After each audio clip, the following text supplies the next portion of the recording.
हो नैहर के खेला खेलल तू लागो तारू हो छुअल चाहतानी तो तू भागो तारू हो नैहर के खेला खेलल तू लागो तारू हो फसल केहू से रहू बात जानो तानी फसल केहू से रहू बात जानो तानी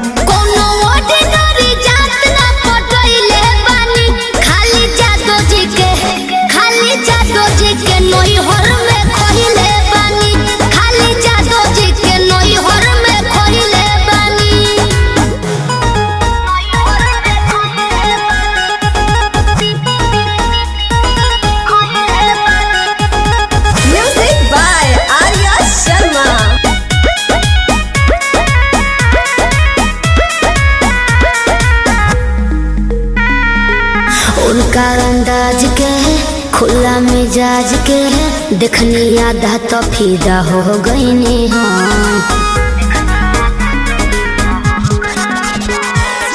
पहले के जान हमर हमें अहिरान हो राखिया छोड़ी कोनो नहीं खे होगा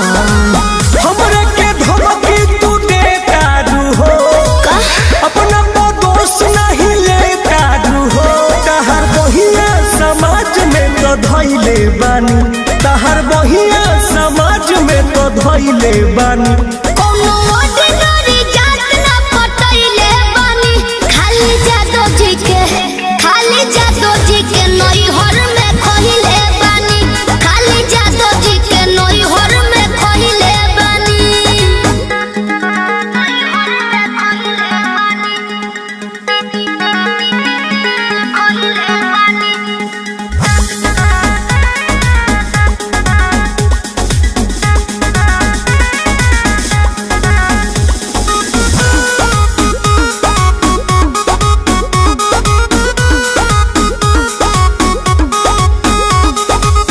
ए राजा जहानी